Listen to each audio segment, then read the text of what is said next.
Today I came across something pretty darned exciting. There's a way that you can pre-program in the comments that you frequently use when grading students' assignments.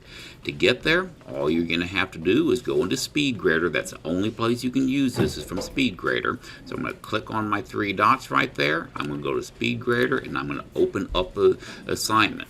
And then if you go to the right hand side where your comment box is, right above that comment box, there's a little bitty thing that looks like a comment box. When you click on that, this is where you pre-program them in. To add a new one, all you have to do is type in what you want there and add to the library.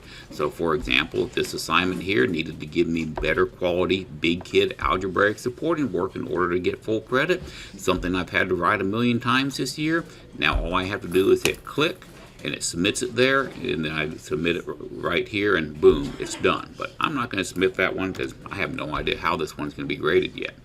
You can also take and turn it on to show suggestions when typing.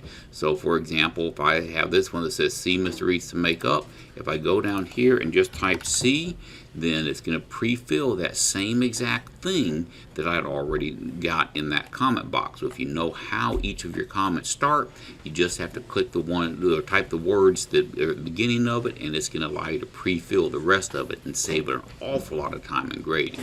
I hope you're as excited about this one as I am, because this is an awesome feature.